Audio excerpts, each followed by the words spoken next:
नमस्कार प्यारे दोस्तों, आपका बहुत बहुत स्वागत है हमारे चैनल प्लैनेट एक्स पर। दोस्तों, आज हम एक बार फिर आपके बीच लेकर आए हैं बहुत ही प्रेरणात्मक कहानी। ये कहानी है एक बाज की, जिसके द्वारा हम जानेंगे कि अगर जीवन में हमें कोई मुकाम हासिल करना है तो हमें रिस्क लेने से नहीं घबराना चाहिए। अगर हम बड़े से बड़ा रिस्क लेंगे तभी कोई मुकाम हासिल कर पाएंगे। चलिए जानते हैं इस कहानी को। पूरी दुनिया में पक्षियों के 10,000 से भी ज़्यादा प्रजातियां पाई जाती हैं। सभी के वही 2 पंजे, 2 पंख और 1 गर्दन होती है।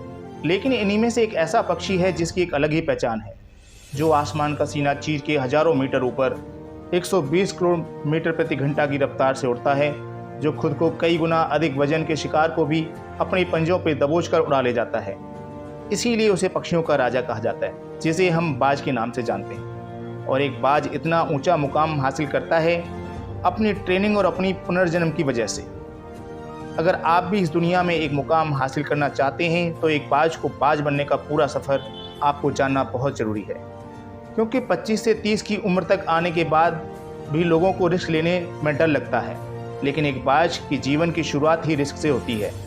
जिस उम्र में बाकी पक्षियों के बच्चे सिर्फ चींची करना सीखते हैं, उस उम्र में एक मादा बाज अपने बच्चों को पंजों में दबोचकर हजारों मीटर आसमान की ऊंचाइयों में छोड़ जाती है, उसे ये बताने के लिए कि तेरा जन्म आसमान का सीना चीर के सबसे ऊपर उड़ने के लिए हुआ है।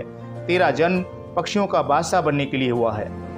जमीन से हजारों मीटर ऊपर ले जाकर मादा बाज अपने पंजों से उसे छोड़ देती है और यहीं से शुरू होती है उसकी हाई रिस्क ट्रेनिंग। वो चूजा जमीन की तरफ तेजी से नीचे गिरने लगता है और थोड़ा नीचे आता है तो उसके पंख खुलने लगते हैं। नीचे आते आते वो अपने पंख फड़फड़ाने लगता है, लेकिन वो अभी तक उड़ना नहीं सीखा है। वो ज़मीन से कुछ ही ऊपर होता है। ऐसा लगता है कि कुछ ही सेकंड में उसका जीवन समाप्त हो जाएगा, लेकिन अचानक एक पंजा उसे अपने गिरफ्त में लेता है और वापस आसमान में उड़ जाता है। वो पंजा होता है उसकी माँ का, जो उसके पीछे उड़ रही होती है। उसकी ये ट्रेनिंग तब तक चलती है जब तक वो उड़ना नहीं सीख जाता है। इतनी हाई रिस्क ट्रेनिंग होने के बाद इस दुनिया को एक बाज मिलता है। बारिश के वक्त जब सारे पक्षी आश्रय की तलाश करते हैं, तब यही बाज उसी बारिश में आसमान को चीरते हुए ऊपर निकल जाता है और बादल से कहता है, तू बरस ले कितना बरसेगा, और फिर नीचे आकर चैलेंज करता है।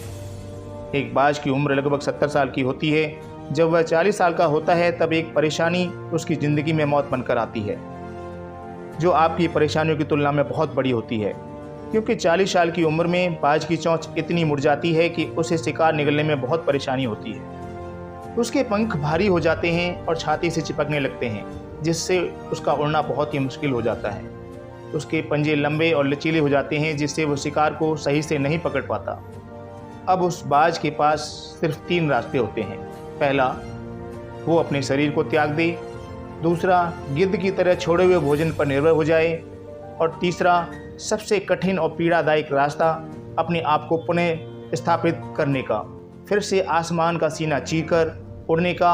और इसी तीसरे रास्ते को वो चुनता है और अपने पास के सबसे ऊंची चोटी पर पहुंचता है।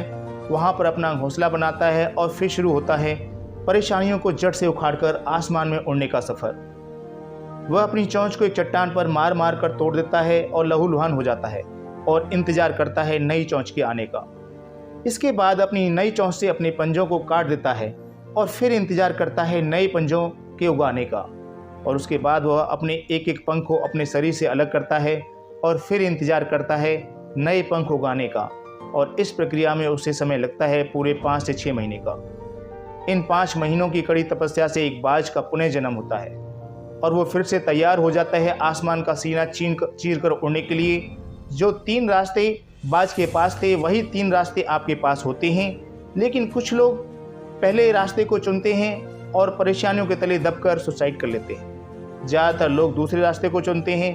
वे परेशानियों को बोझ पड़ते ही अपने लक्ष्य को छोड़कर एक नॉर्मल लाइफ जीने लगते हैं। और कुछ वो लोग भी होते हैं जो इस परेशानियों को लात मारकर अपनी मेहनत के दम पर बाज की तरह आसमान की बुलंदियों को छूते हैं। तो दोस्तों, बाज की ये ट्रेनिंग हमें बहुत कुछ सिखा देती है।